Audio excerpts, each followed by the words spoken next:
Welcome back to a new episode of Franklin Covey's twice-weekly podcast on leadership with Scott Miller. That's me. I am your host and interviewer each week. Now for 6 years, 400 episodes, where on Tuesdays and Fridays, we curate what we hope are really valuable conversations with people from all walks of life, both in audio and video formats. The world's largest now weekly leadership podcast. We interview people that are entrepreneurs, solopreneurs, intrapreneurs, CEOs, mid-level leaders, creators, artists, people that are academics that have great, deep expertise and practitioner experience, if you will, of their passion and topic of choice. Sometimes it is an interview with movie stars or famous authors, or in some cases, people who aren't a household name.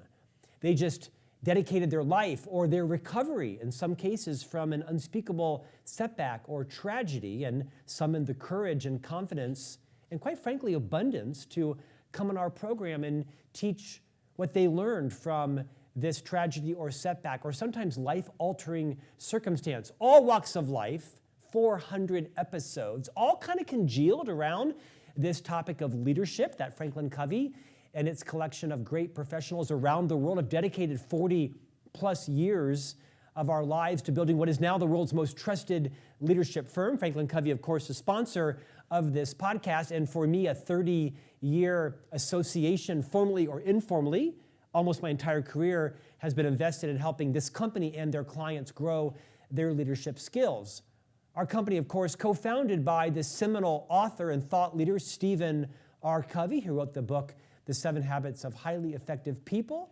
Not sure many people have not read that book now. This book has sold, on its way to 100 million copies across 70 plus languages. And Dr. Covey would be so proud to know that this podcast was still carrying forward his mission, especially with people like we're interviewing today.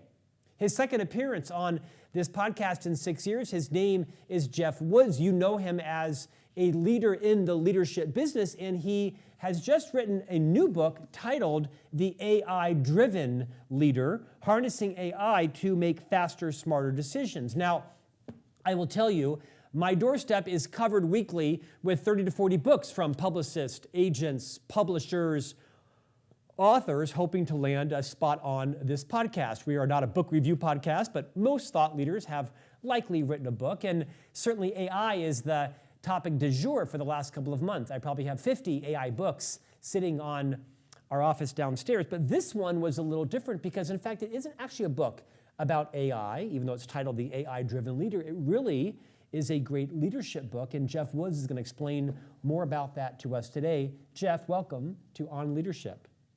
Scott, thanks so much for having me.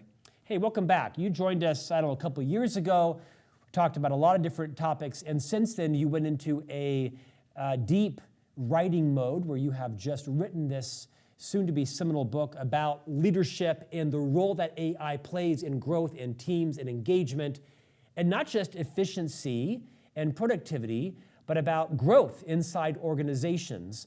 It's interesting, this morning you and I had a very early conversation. We are friends in life, and also I'm delighted to feature your new book on the podcast. And I asked you, Geoff, with my donut and coffee in hand as I'm walking around the block, tell me how your book is different from all the other AI books coming out right now. And you said what to me? I said every other book is pushing AI as a solution, looking for a problem. And it's completely backwards because AI adoption is not your goal. Growth of your organization is your goal. And now it's about you as the leader, how you harness your people and your technology to achieve your most ambitious goals. So ours is strategy first, technology second. So Geoff, for being as young as you are, I really commend you on the broad things you have accomplished in life, right? In terms of growth officers, entrepreneur. Up until recently, you hosted one of the most influential podcasts in the world, The One Thing, and now are this author of this new book. But you also do something that I find very fascinating. And I rarely do this on the podcast, but I'm going to, at my invitation, ask you to talk a little bit about the business you have formed, this collective, and who is joining it and why and what they learn. Because I like that to be the front side of our conversation so people have a bit of a lens to know how they might benefit from all of your expertise around growth, discipline, but also adopting and leaning out on AI, especially for leaders who may not be a tech-forward leader naturally? Thank you. So when I started writing the book, I sat down with over 200 executives one-on-one, from growth companies to the Fortune 500. Every one of them said AI was the future. Every one of them agreed that they would adopt it, yet less than 5% had taken any action. When I asked why, the reason was they were simply too busy and they really didn't know where to start. And this is when I sat back and said, okay, what is a simple way that a leader like you who's listening to this can harness generative AI in a way that would make a material impact to your organization?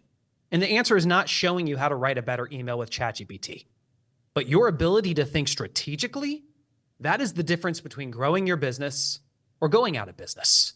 Yet there are all these things that stop us. So I wanted to create a collective of AI-driven leaders who are committed to accelerating growth, building a competitive advantage, getting more done in less time, and keeping their people in the center, and building a network where we could come together to collaborate on our strategies for the future and how we are harnessing AI to enhance our people rather than replace them. And that is what the collective is.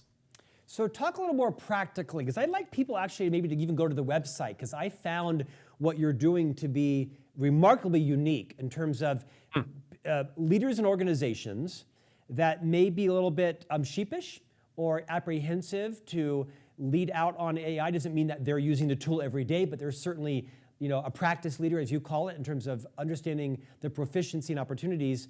Talk about what someone experiences when they're part of this sort of esprit de corps group, and what's the average person that joins the collective? What's their competency? How much of a troglodyte, technology-wise, are they? Great. Everything that we do is around your ability to think strategically and make faster, smarter decisions. We are not pushing tech as a solution looking for a problem. We're asking the question, how do we enhance your thinking and decision-making at a leadership level? And how can we harness the tools at our disposal, which AI is a phenomenal tool for this, to help you do it smarter, faster, better?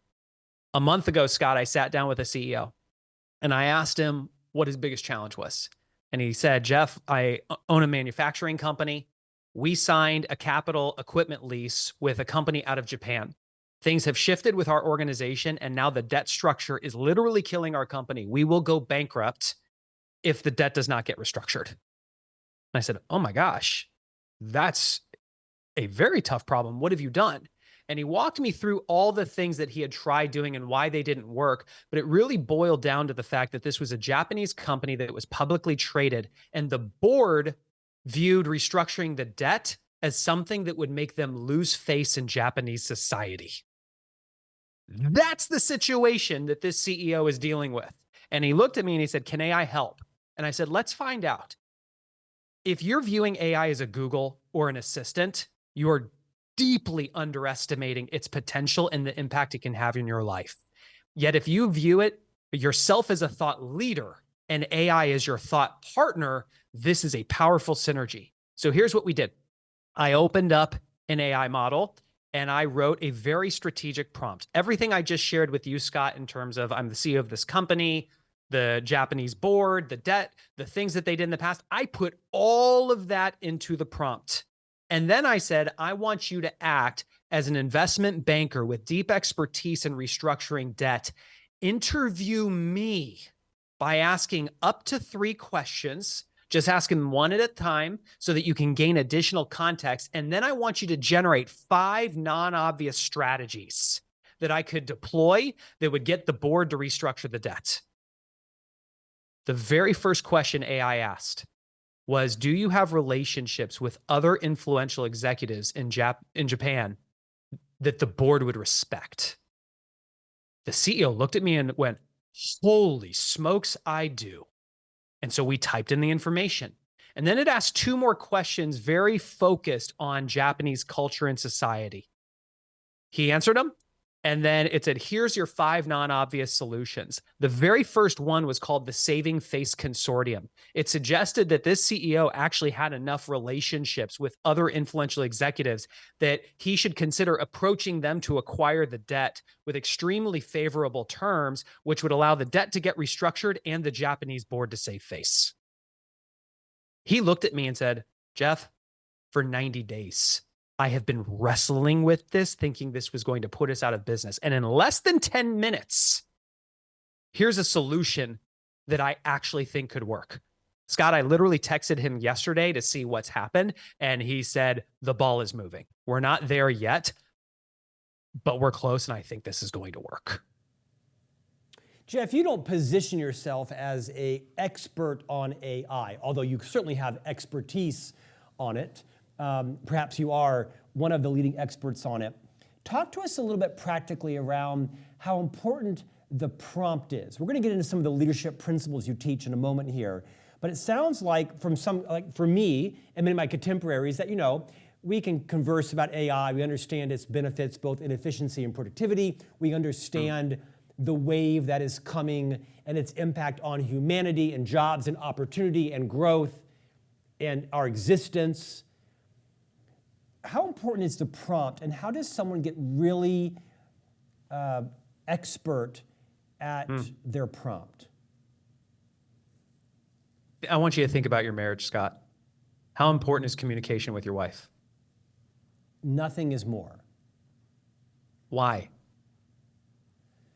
Because the tone, the rate, the timing, the pitch, my subconscious motive, whether I ask it gently or harsh, it's everything. Yeah, it's the same thing with AI. Most people, when I see them use generative AI for the first time, like ChatGPT, Claude, Gemini, Perplexity, these are all what's called large language models that are what most people think of AI. Your ability to communicate with it determines the impact it can deliver in your life. Most people are still treating this like another Google. They're writing very short questions and they're asking AI to be the thought leader, to be an oracle. What are the things I should do to grow my business? And while AI has been trained on all this data and it's a processing powerhouse, it's not you. And it doesn't have your unique context. So you have to communicate effectively with it as the thought leader for it as your thought partner to deliver the results. Now, some things you can do. This is actually chapter 4 of the book. I very specifically walk through this. I want you to think of structuring a prompt like a recipe.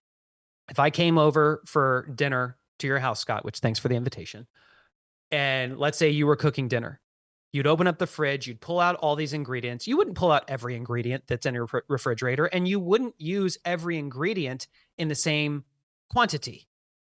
It's the same thing with a prompt. So there's lots of ingredients that you can use to communicate with AI, but let me give you what I have found to be the 20% ingredients that drive 80% of the results. Number 1, you have to describe the task. I'm amazed when I watch people write prompts and they get an average or poor result. They never clearly told AI what they wanted it to do. So you got to clearly describe what the task is that AI is going to accomplish. 2, you've got to give it context. It does not have your unique information, so you need to tell it what you think it will know. Just like when you're communicating something to your team, you give them the context, the background, why this is important, how it's aligned with our goals so that the person can take it and execute. Same thing with AI. 3rd, assigning a persona. Scott, I want you to think about you are an incredibly smart man. You read more books than probably anybody I know. I want you to think of all the things you have learned over your lifetime. What % of that knowledge do you think you can recall and apply this second? 0.05%. 0.05%. And you have been wildly successful on that 0.05%. Now I want you to think about AI. These models have been trained on 200 million books worth of data. They can recall 100% of it and harness it instantly. Now imagine how powerful this is with you as the thought leader, clearly describing the task, clearly giving context, but then by assigning a persona, like in that use case, you're an investment banker with deep expertise in restructuring debt. I just went from 200 million books down to the ones that matter most. And like a laser beam, it channels that intelligence toward my task. So we describe the task, we give context, we can assign a persona, and my favorite ingredient of all, this is the salt and pepper, asking AI to interview you. Because it asks phenomenal questions that unlock your thinking. It gives it deeper context, so then it can actually accomplish the task you are looking for in a way that will blow your mind. Sidebar. I have over the years paid you deserved compliments on your persuasive speaking competency. You hosted one of the world's largest podcasts. You obviously have a great command of the language. Who taught you how to speak so influentially? Like literally the diction, the tone, the rate, the pitch, your pauses. Who taught you this persuasive communication competency? Gene McNaughton. Tell me more about her or him. He was Tony Robbins' executive vice president of sales before Tony Robbins was Tony Robbins. And as Tony was building the company, he realized he had a Tony problem. And he looked to Gene and handed him a 2-hour script and said, you have 2 weeks to memorize this and then come back and deliver it to me. Gene memorized it. He came back, he delivered it to Tony, and Tony took out his metaphorical machete and just eviscerated Gene. You were standing here, you should have been standing here. When you said this, you had an up flexion versus a down flexion. Your pause, pace, and pitch, you were talking too monotone, too consistently, no undulation. You had elbow lock, your eyes are moving all over the place. And Gene boiled it down to roughly 6 core speaker mechanics that he then trained me on. Is that written in a book somewhere? Is it codified? Is there a podcast that everybody who is now listening to this can take advantage of those 6 competencies? No. Well, you need to Maybe make I should a start another. course. Maybe I should build an AI model. Maybe you should build a course on that one. Okay, so I misspoke. You clearly are an expert in AI. I know you as an expert communicator and leader and growth officer. Can I, before we get into some of the leadership principles and our time is up, can we talk about the Russian dolls? In chapter 4, you actually use these dolls as a metaphor. So for all of our listeners and viewers, I want you to visualize and picture those Russian nesting dolls that fit inside of each other. Geoff, I'm going to pitch each of the 6 to you. I'm going to ask you to spend a minute describing each of them. So now everybody right now is picturing 6 of those little wooden dolls that nest inside of each other. We're going to start with the tallest one, and you call it the first doll, AI. Artificial intelligence. Give us 30 seconds on that. Let me give a high level. People don't even understand what AI is. It's a machine or computer that can do things that humans normally do. It works by taking an input, it processes it, it gives an output, and then it learns and makes its ability to process it better. There are different types of AI. The big doll is AI. Everything lives within AI, a computer or a machine that can do things that humans can do. Within that is machine learning. Machine learning has been around forever. And all it does is it follows that input, processing, output, learning format for very linear things. So like, Scott, you go onto Netflix and it says that you love Bridgerton. So therefore, you will probably like these shows as well. It's very linear. That's machine learning. That's been around for a long time. Within machine learning is then something called deep learning. Whereas machine learning follows a linear process, deep learning is more like our brain. It's structured in nodes. All this means for a leader, for you to understand, is it means it can process more complicated things way faster. So when you look at your phone, Scott, and it scans your face, it is literally looking at how close are your eyes together, how symmetrical is your face, what's the distance from your eyes to your nose. All these data points in a fraction of a second, it analyzes and makes a decision, grant access to the phone or not. That's deep learning. Within deep learning, there is then called generative AI. The only difference, whereas deep learning has millions of nodes, generative AI has billions of nodes, which means it can do more complicated things faster and it can start to generate things.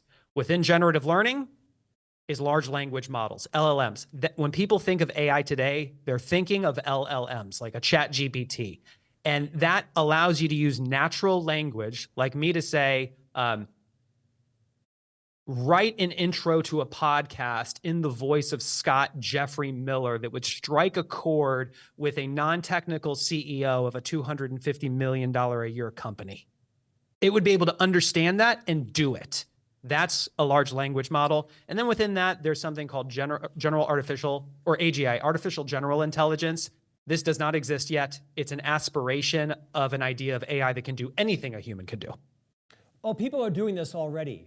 On a fairly regular basis now, someone will say, hey, I'm going to email you a copy of the cover letter that I had AI write for me in your voice, drawn from your 400 podcasts, but I want it written with Scott Miller's tone or intention, whatever it is. And it's quite scary because my own body of work out there, both independent of Franklin Covey and with Franklin Covey, is quite substantial after 8 books and, thousands of hours of interviews. To that point, what is the downside, at least imminently, of people being able to co-opt my point of view, my voice, my intention, my knowledge? What should people like me who might have a public profile be worried about in terms of my brand, people impersonating me, etc.? I'm not going to proclaim to be the expert on that, Scott. What I can say is There's a downside. Yeah, absolutely. I mean, but I look at what's in my area of control versus my area of influence. I can't control the fact that there's lots of stuff about me out there from all the stuff I did with the one thing. Like if you ask it to write something in the voice of Geoff Woods, it'll do it pretty well. I'm asking the question, how do I enhance it? Now, from a protection side moving forward, I'm being very thoughtful about the intellectual property that I put into these models. I use an AI model that meets my privacy and security needs so that the AI model no longer trains on my data, but stuff that's going out into the world it's there. There's not much that I can do about it. Geoff, one of Franklin Covey's most influential thought leaders is Dr. Covey's eldest son, Stephen M.R. Covey, known to the world as the author of the books The Speed of Trust and most recently Trust and Inspire. And one of the concepts that Stephen teaches is very simple. Leaders go first. Leaders go first on modeling principles of effectiveness, on learning something new, doing something different.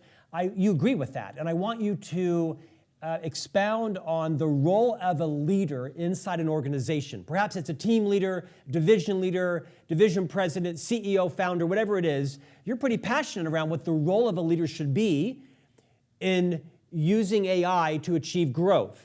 Talk about the difference between a member of the orchestra and the conductor. You've got some great content in your book and your consulting practice around the role that leaders play. Riff on that however you'd like. There's so many questions about what AI is going to do to the way we work, to our lives. And I found myself thinking, have we been here before?